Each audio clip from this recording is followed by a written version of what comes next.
In today's video, I'm going to teach you how to edit a website on GoDaddy. Whether you're setting up a new site or revamping an old one, GoDaddy offers a user-friendly platform to bring your web presence to life. Let's get started with the step-by-step guide to making those changes. First, you'll want to head over to the GoDaddy website by typing in the URL or following the link in the description. Once you're on their homepage, make sure to log in if you haven't already. After logging in, direct your attention to the top right corner where you'll see an icon or your avatar. This represents your profile.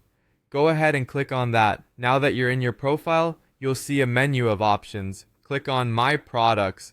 This will direct you to a page listing the various products and services you have with GoDaddy, everything from domain names to your hosting plans. Next, find the section labeled Website and click on it. This will show all the websites associated with your account, helping you to navigate to the specific site you wish to edit.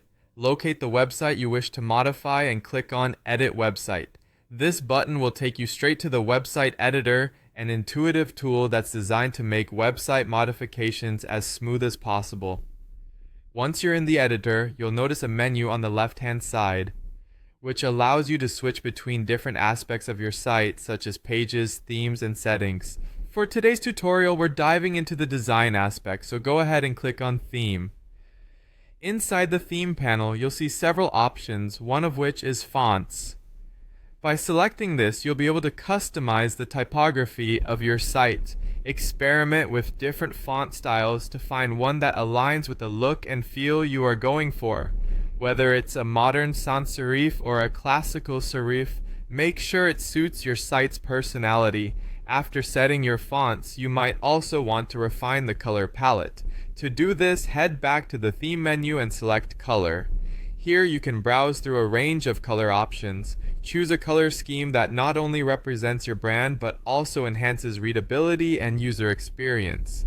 And there you have it. With these changes, your website is now both aesthetically pleasing and aligned with your brand's visual identity. Once all your edits are finalized, don't forget to hit publish to make them live to the world. Thanks for joining me in this tutorial, and I hope this helps you make your GoDaddy website effortlessly stylish. If you have any questions, feel free to leave them in the comments below, and don't forget to subscribe for more helpful tutorials.